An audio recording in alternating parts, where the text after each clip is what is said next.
আয়ান, এখন আমি তোমাকে ইম্পারেটিভ সেন্টেন্সের ভিত্তিতে বেশ কয়েকটা ট্রান্সলেশন জিজ্ঞেস করব। তোমাকে সুন্দর মতো বলতে হবে, ঠিক আছে? ওকে। চিন্তা করো না।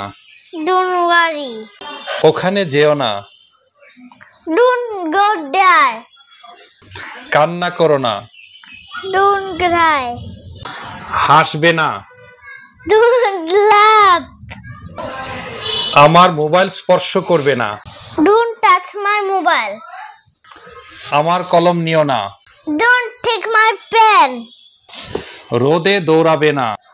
Don't run in the sun. বৃষ্টিতে খেলবে না। Don't play in the rain. আমার পিছু পিছু আসবে না। Don't follow me. এখানে আসবে না। Don't come here. আমার কলম নিও না। Don't take